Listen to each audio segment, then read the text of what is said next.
ਸਤਨਾਮ ਸਤਨਾਮ ਸਤਨਾਮ ਜੀ।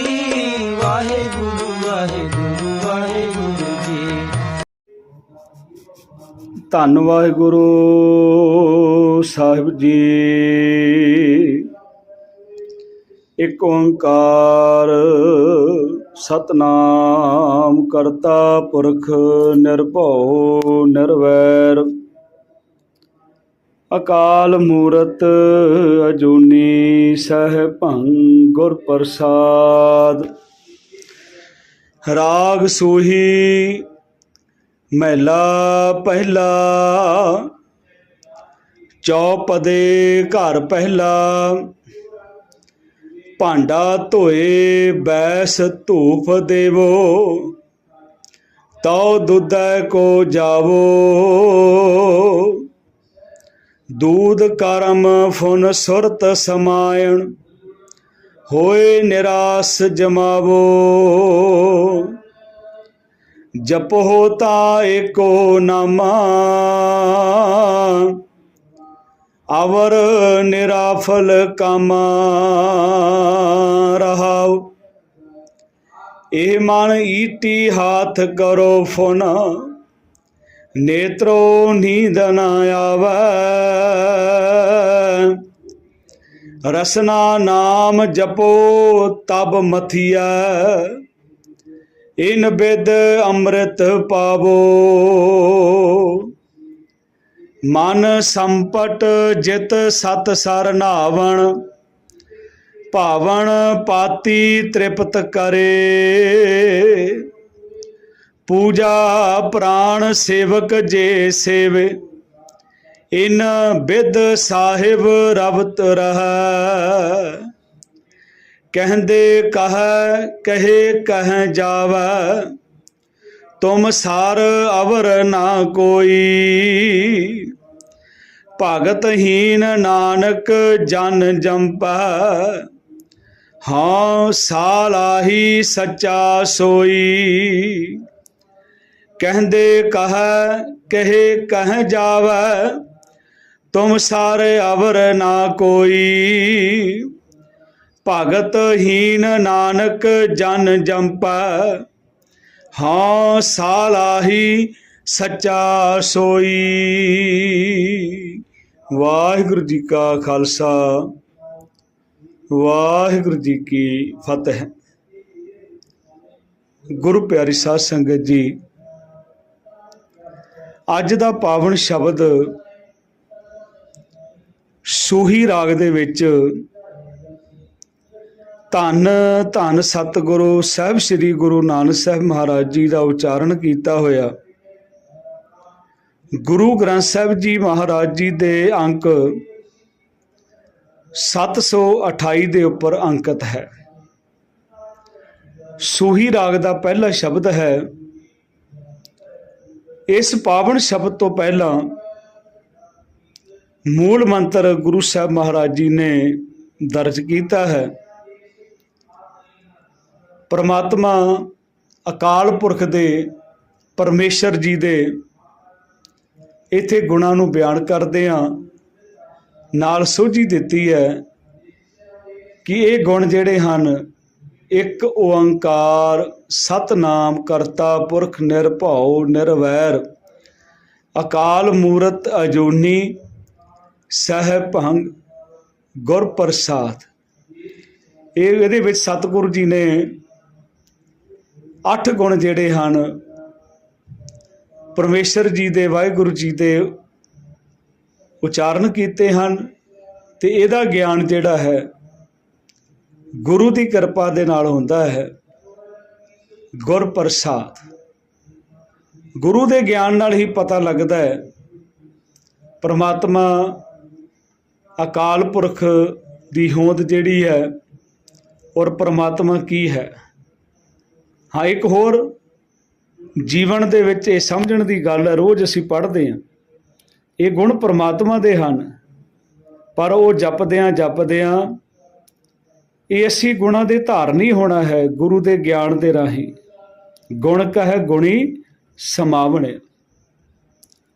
ਆਓ ਸ਼ਬਦ ਦੀ ਵਿਚਾਰ ਅੱਜ ਦੇ ਪਾਵਨ ਸ਼ਬਦ ਦੀ ਜਿਹੜੇ ਰਹਾਉ ਦੇ ਬੰਦ ਹਨ ਉਹਦੇ ਵਿੱਚੋਂ ਆਪਾਂ ਆਰੰਭ ਕਰਨੀ ਹੈ। ਸਤਿਗੁਰੂ ਜੀ ਨੇ ਇਸ ਪਾਵਨ ਸ਼ਬਦ ਵਿੱਚ ਅਕਾਲ ਪੁਰਖ ਦੇ ਮਿਲਾਪ ਦੇ ਵਾਸਤੇ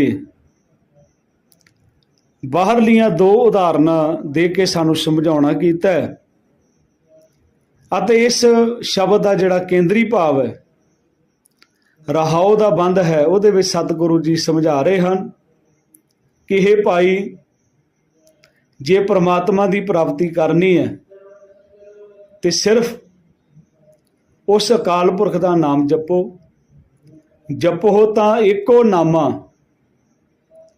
ਅਵਰ ਨਿਰਾਫਲ ਕੰਮ।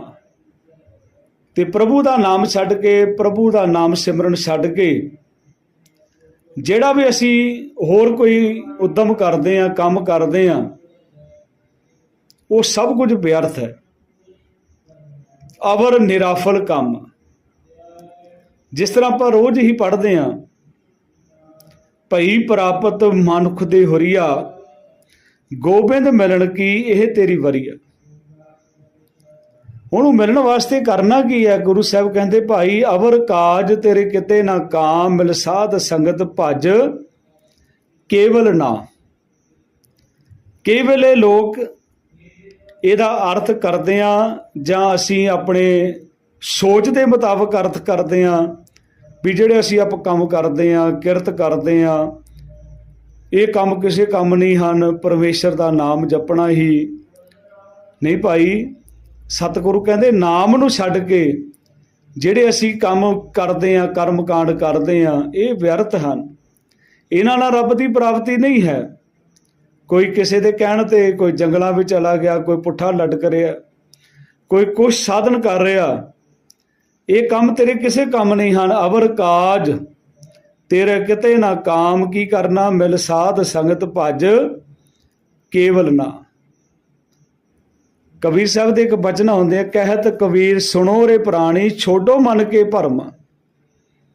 ਇਹ ਮਨ ਦਾ ਭਰਮ ਦੂਰ ਕਰ ਦਿਓ ਕਿ ਨਾਮ ਨਹੀਂ ਜਪਾਂਗੇ ਤੇ ਸਾਡਾ ਪਾਰ ਉਤਾਰਾ ਹੋ ਜਾਏਗਾ, ਸਾਡਾ ਜੀਵਨ ਸਫਲ ਹੋ ਜਾਏਗਾ, ਸਾਡੇ ਜੀਵਨ ਦੇ ਵਿੱਚ ਗੁਣ ਆ ਜਾਣਗੇ। ਇਹ ਭਰਮ ਛੱਡ ਦਿਓ। ਕਬੀਰ ਸਾਹਿਬ ਕਹਿੰਦੇ, ਕਹਿਤ ਕਬੀਰ ਸੁਣੋ ਰੇ ਪ੍ਰਾਣੀ, ਛੋਡੋ ਮਨ ਕੇ ਭਰਮਾ। ਕੀ ਕਰਨਾ ਹੈ? ਕੇਵਲ ਨਾਮ ਜਪੋ ਰੇ ਪ੍ਰਾਣੀ, ਪਰੋ ਏਕ ਕੀ ਸਰਨ। ਉਸ ਪਰਮੇਸ਼ਰ ਦੇ ਨਾਮ ਨੂੰ ਜਪਣਾ ਹੈ ਔਰ ਬਾਰ-ਬਾਰ ਜਪਣਾ ਹੈ। ਸਤਿਗੁਰੂ ਕਹਿੰਦੇ ਹਨ ਇਸ ਸ਼ਬਦ ਦੇ ਵਿੱਚ, ਜਪੋ ਤਾਂ ਏਕੋ ਨਾਮਾ ਅਵਰ ਨਿਰਾਫਲ ਕੰਮ। ਤੇ ਨਾਮ ਨੂੰ ਛੱਡ ਕੇ ਜੋ ਵੀ ਅਸੀਂ ਕਰਦੇ ਹਾਂ ਉਹ ਵਿਅਰਥ ਹੈ। ਸਾਰੇ ਉਦਮ ਵਿਅਰਥ ਹਨ।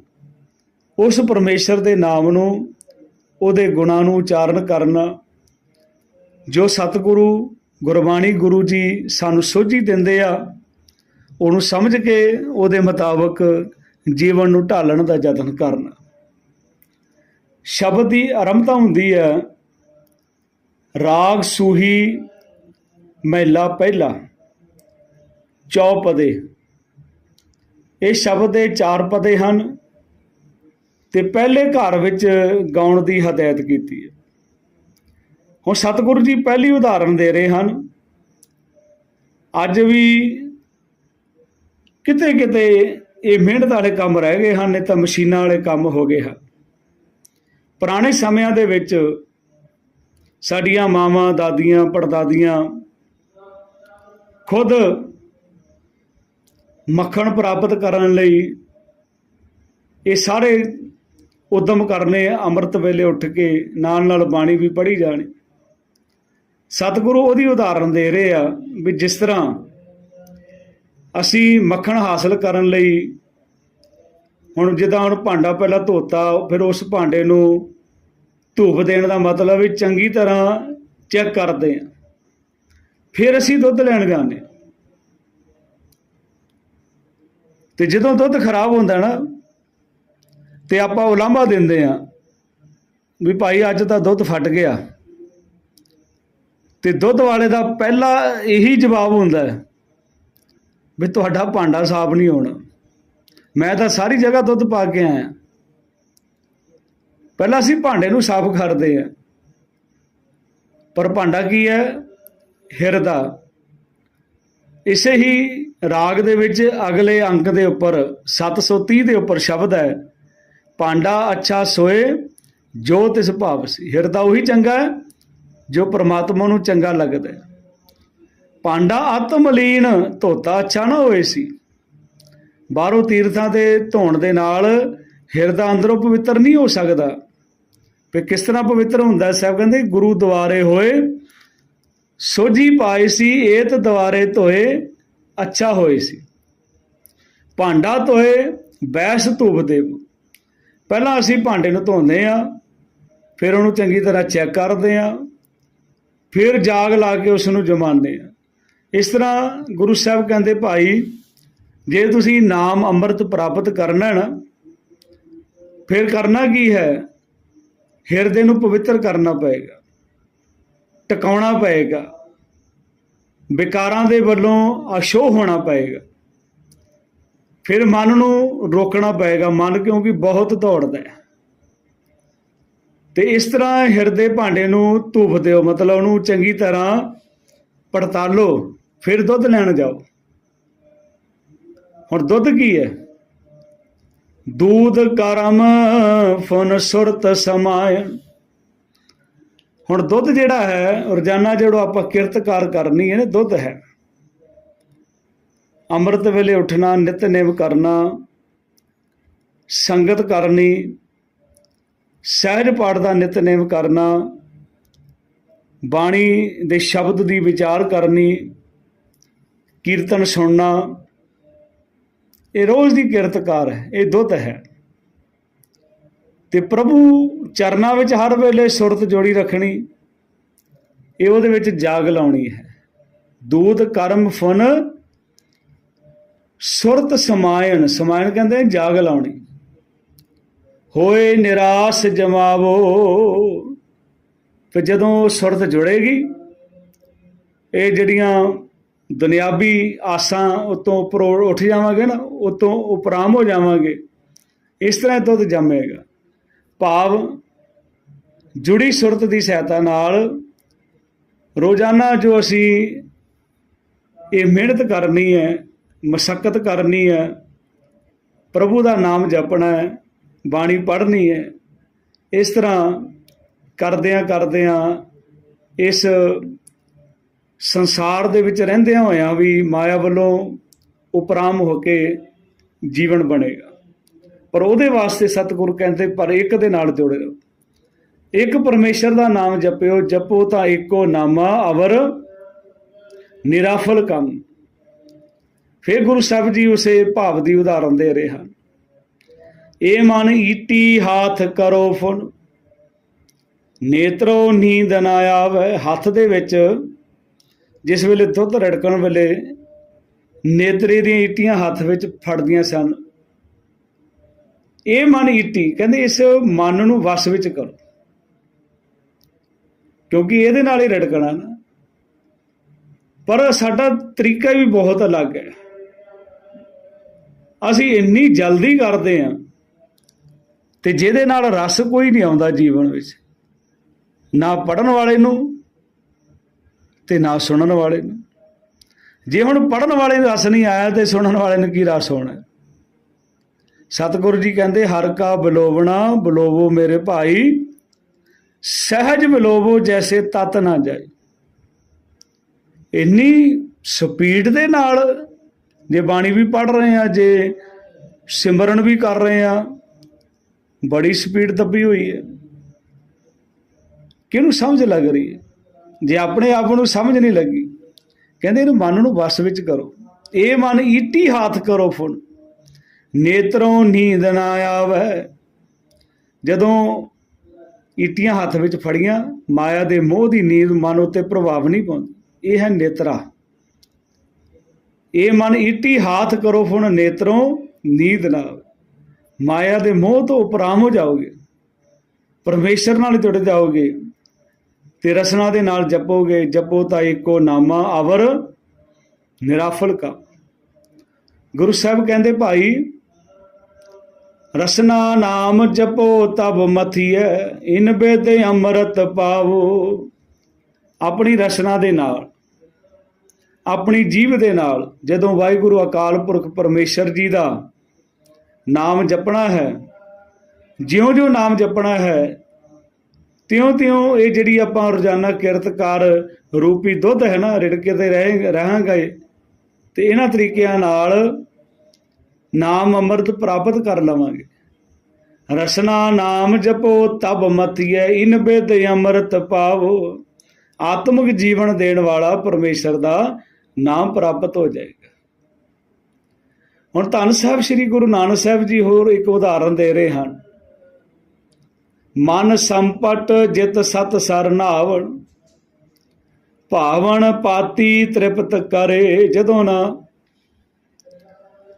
ਹਿੰਦੂ ਧਰਮ ਦੇ ਵਿੱਚ ਅੱਜ ਵੀ ਜਾਂ ਪੁਰਾਤਨ ਸਮਿਆਂ ਦੇ ਵਿੱਚ ਜਿਹੜੀ ਪੂਜਾ ਦਾ ਉਹਨਾਂ ਦੀ ਸਮੱਗਰੀ ਹੁੰਦੀ ਸੀ, ਉਹਨੂੰ ਇੱਕ ਡੱਬੇ ਵਿੱਚ ਪਾ ਲੈਣਾ, ਫਿਰ ਜਾ ਕੇ ਮੂਰਤੀ ਦੇ ਸਾਹਮਣੇ ਬੈਠ ਕੇ ਪੂਜਾ ਕਰਨੀ, ਮੂਰਤੀ ਦਾ ਸ਼ਿੰਗਾਰ ਕਰਨਾ। ਗੁਰੂ ਸਾਹਿਬ ਜੀ ਕਹਿੰਦੇ ਆ ਵੀ ਜਿਹੜਾ ਪੁਜਾਰੀ ਹੈ ਨਾ, ਮੂਰਤੀ ਨੂੰ ਡੱਬੇ ਵਿੱਚ ਪਾਉਂਦਾ ਹੈ, ਉਹ ਸਮੱਗਰੀ ਵੀ ਪਾ ਲੈਂਦਾ ਹੈ। ਆਪਣੇ ਮਨ ਨੂੰ ਕਹਿੰਦੇ ਡੱਬਾ ਬਣਾਓ। ਮਨ ਸੰਪਟ ਜਿਤ ਸਤ ਸਰ ਨਾਵਣ। ਜਦੋਂ ਅਸੀਂ ਮਨ ਨੂੰ ਡੱਬਾ ਬਣਾ ਲਿਆ, ਫਿਰ ਉਸ ਵਿੱਚ ਪ੍ਰਮਾਤਮਾ ਦਾ ਨਾਮ ਰੱਖੋ। ਉਹਨੇ ਤਾਂ ਮੂਰਤੀ ਰੱਖੀ ਨਾ, ਸਮੱਗਰੀ ਰੱਖੀ ਹੈ, ਤੁਸੀਂ ਪਰਮੇਸ਼ਰ ਦਾ ਨਾਮ ਰੱਖੋ ਇਹਦੇ ਵਿੱਚ, ਹਿਰਦੇ ਘਰ ਦੇ ਵਿੱਚ। ਤੇ ਉਸ ਨਾਮ ਦੀ ਰਾਹੀਂ ਜਦੋਂ ਗੁਰੂ ਕੀ ਸੰਗਤ ਦੇ ਸਰੋਵਰ ਵਿੱਚ ਇਸ਼ਨਾਨ ਕਰੋਗੇ, ਜਿਤ ਸਤ ਸਰ ਨਾਵਣ, ਭਾਵਨ ਪਾਤੀ ਤ੍ਰਿਪਤ ਕਰੇ। ਤੇ ਜਿਹੜੇ ਫਿਰ ਉਹ ਸ਼ਰਧਾ ਦੇ ਪੱਥਰ ਲੈ ਕੇ ਆਏ, ਫੁੱਲ ਲੈ ਕੇ ਆਏ, ਤੇ ਮਨ ਵਿੱਚ ਟਿਕੇ ਹੋਏ ਪ੍ਰਭੂ ਪਰਮੇਸ਼ਰ ਨੂੰ ਸ਼ਰਧਾ ਦੇ ਪੱਥਰਾਂ ਨਾਲ ਪ੍ਰਸੰਨ ਕਰ। ਉਹ ਬਾਹਰਲੇ ਫੁੱਲਾਂ ਨਾਲ ਪ੍ਰਸੰਨ ਨਹੀਂ ਹੁੰਦਾ। ਉਹ ਤਾਂ ਸਤਿਗੁਰੂ ਬਾਦਸ਼ਾਹ ਕਹਿੰਦੇ, ਭਾਈ ਇਹ ਤੁਸੀਂ ਬਾਹਰਲੇ ਫੁੱਲ ਤੋੜ ਕੇ ਰੱਬ ਨੂੰ ਖੁਸ਼ ਕਰ ਸਕਦੇ ਹੋ। ਉਹਦੀ ਜਿਹੜੀ ਨਾ ਭੇਟਾ ਹੈ, ਉਹ ਤਾਂ ਆਪਣੇ ਪ੍ਰਾਣ ਉਹਦੇ ਅੱਗੇ ਭੇਟਾ ਕਰ ਦਿਓ। ਸਤਿਗੁਰ ਅੱਗੇ ਸੀਸ ਭੇਟ ਦਿਓ, ਜੇ ਸਤਿਗੁਰ ਸਾਚੇ ਭਾਵੇ। ਹੁਣ ਤੁਸੀਂ ਤਾਂ ਕਿਸੇ ਦੇ ਪ੍ਰਾਣ ਕੱਢ ਕੇ ਰੱਬ ਦੇ ਅੱਗੇ ਰੱਖਦੇ ਹੋ, ਤੇ ਇਹਦਾ ਰੱਬ ਖੁਸ਼ ਹੁੰਦਾ। ਕਹਿੰਦੇ ਪਾਤੀ ਤੋਰੇ ਮਾਲਣੀ, ਪਾਤੀ ਪਾਤੀ ਜੀਓ, ਜਿਸ ਪਾਹਣ ਕੋ ਪਾਤੀ ਤੋਰੇ ਸੋ ਪਾਹਣ ਨਿਰਜੀਓ। ਉਹ ਤਾਂ ਨਿਰਜਿੰਦ ਹੈ। ਅੱਗੇ ਇੱਥੇ ਉਦਾਹਰਨ ਦਿੱਤੀ ਨਾ ਗੁਰੂ ਸਾਹਿਬ ਨੇ, ਪੂਜਾ ਪ੍ਰਾਣ ਸੇਵਕ ਜੇ ਸੇਵੇ, ਇਨ ਬਿਦ ਸਾਹਿਬ ਰਬ ਤਰਹਿ। ਇੱਦਾਂ ਦੀ ਪੂਜਾ ਜਿਸ ਵੇਲੇ ਮਨੁੱਖ ਕਰਦਾ ਹੈ, ਆਪਣੇ ਪ੍ਰਾਣ ਉਸ ਨੂੰ ਅਰਪਣ ਕਰਦਾ ਹੈ। ਆਪਾਂ ਭਾਵ ਮਤਲਬ ਪ੍ਰਾਣ ਭੇਟਾ ਕਰਨੇ, ਆਪਣਾ ਭਾਵ ਛੱਡਣਾ, ਆਪਣੀ ਈਗੋ ਨੂੰ ਛੱਡਣਾ, ਆਪਣੇ ਹੰਕਾਰ ਨੂੰ, ਆਪਣੀ ਹਉਮੈ ਨੂੰ ਛੱਡਣਾ, ਤੇ ਅੰਦਰ ਵਸਦਾ ਜਿਹੜਾ ਪ੍ਰਭੂ ਆ ਨਾ, ਉਹਦੀ ਸੇਵਾ ਸਿਮਰਨ ਕਰਨਾ। ਇਹ ਤੇ ਸੇਵਾ ਦਾ ਅਰਥ ਹੈ ਭਗਤੀ ਕਰਨੀ। ਤਾਂ ਇਹਨਾਂ ਤਰੀਕਿਆਂ ਨਾਲ ਉਹ ਮਨੁੱਖ ਜਿਹੜਾ ਮਾਲਕ ਪ੍ਰਭੂ ਨੂੰ ਸਦਾ ਮਿਲਿਆ ਰਹਿੰਦਾ। ਇਨ ਬਿਦ ਸਾਹਿਬ ਰਬਤ ਰਹੇ। ਆਖਰ ਵਿੱਚ ਮੇਰੇ ਸਾਹਿਬ ਜੀ ਕਹਿ ਰਹੇ, ਕਹਿੰਦੇ ਕਹੇ ਕਹਿ ਜਾਵੈ, ਤੁਮ ਸਾਰੇ ਅਵਰ ਨਾ ਕੋਈ। ਹੁਣ ਪਤਾ ਨਹੀਂ ਕਿੰਨੇ ਗੁਰੂ ਸਾਹਿਬ ਜੀ ਕਹਿੰਦੇ ਕਹਿ ਕੇ ਚਲੇ ਗਏ, ਦੱਸ ਕੇ ਚਲੇ ਗਏ। ਕਹਿੰਦੇ ਕਹੇ ਕਹਿ ਜਾਵੈ, ਪਰ ਇਹ ਸਮਝ ਆਈ ਹੈ ਕਿ ਸਤਿਗੁਰੂ ਮਹਾਰਾਜ ਤੇਰੇ ਵਰਗਾ ਹੋਰ ਕੋਈ ਨਹੀਂ ਹੈ। ਤੁਮ ਸਾਰ, ਤੇਰੇ ਬਰਾਬਰ ਦਾ ਕੋਈ ਨਹੀਂ ਹੈ। ਤੁਮ ਸਾਰ ਅਵਰ ਨਾ ਕੋਈ, ਕਿ ਇਹ ਸਤਿਗੁਰੂ ਮਹਾਰਾਜ ਤੇਰੀ ਭਗਤੀ ਤੇ ਬਰਾਬਰ ਕੁਛ ਵੀ ਨਹੀਂ ਹੈ। ਬਥੇਰੀ ਦੁਨੀਆ ਚਲੇਗੀ, ਕਿੰਨੇ ਕਥਨ ਕਰਦੇ ਆ, ਕਿੰਨੇ ਕਥਨ ਕਰਕੇ ਚਲੇ ਗਏ। ਕਥ ਕਥੀ ਕੋਟੀ ਕੋਟ, ਉਹਦਾ ਅੰਤ ਥੋੜ੍ਹੇ ਪਾਇਆ। ਪਰ ਸਤਿਗੁਰੂ ਨੇ ਸਾਨੂੰ ਸਮਝਾਇਆ। ਮੇਰੇ ਸਾਹਿਬ ਗੁਰੂ ਨਾਨਕ ਸਾਹਿਬ ਪਾਤਸ਼ਾਹ ਕਹਿੰਦੇ, ਜੇ ਹਉ ਜਾਣਾ ਆਖਾ ਨਹੀਂ, ਕਹਿਣਾ ਕਥਾ ਨਾ ਜਾਏ। ਗੁਰੂ ਸੰਗਤ ਜੀ, ਜੇ ਅਸੀਂ ਅੰਤ ਪਾਉਣ ਲੱਭਣ ਜਾਵਾਂਗੇ ਨਾ, ਅੰਤ ਰੱਬ ਦਾ ਅੰਤ ਪਾ ਲਈਏ, ਖੁਆਰ ਹੋਵਾਂਗੇ। ਜੇ ਆਨੰਦ ਲੱਭਣ ਜਾਵਾਂਗੇ, ਆਨੰਦ ਜ਼ਰੂਰ ਮਿਲੇਗਾ। ਤੇ ਅਰਦਾਸ ਕਿੱਦਾਂ ਦੀ ਕਰਦੇ ਆ ਗੁਰੂ ਪਾਤਸ਼ਾਹ ਮਹਾਰਾਜ ਆਖਰ ਵਿੱਚ? ਕਹਿੰਦੇ ਕਹੇ ਕਹਿ ਜਾਵੇ, ਤੁਮ ਸਾਰੇ ਅਵਰ ਨਾ ਕੋਈ, ਭਗਤਹੀਨ ਨਾਨਕ ਜਨ ਜੰਪੈ, ਮੈਂ ਭਗਤੀ ਤੋਂ ਹੀਣਾ ਹਾਂ।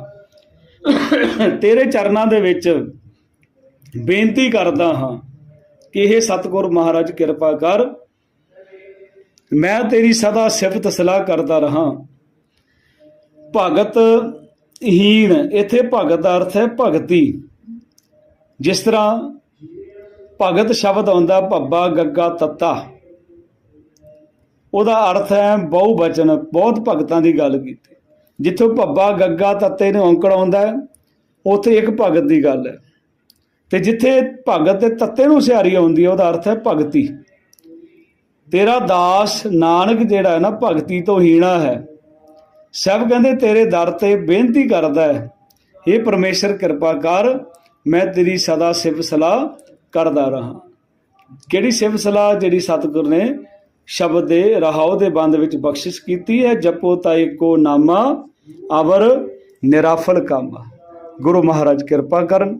ਗੁਰੂ ਸੰਗਤ ਜੀ, ਇੰਨੀਆਂ ਬੇਨਤੀਆਂ ਪ੍ਰਵਾਨ ਕਰਨੀਆਂ ਹੋਈਆਂ, ਅਣਗਿਣਤ ਭੁੱਲਾਂ ਨੂੰ ਬਖਸ਼ਦਿਆਂ ਹੋਇਆਂ ਬੁਲਾਓ ਫਤਿਹ। ਸਾਰੇ ਆਖੋ ਜੀ ਵਾਹਿਗੁਰੂ ਜੀ ਕਾ ਖਾਲਸਾ, ਵਾਹਿਗੁਰੂ ਜੀ ਕੀ ਫਤਿਹ।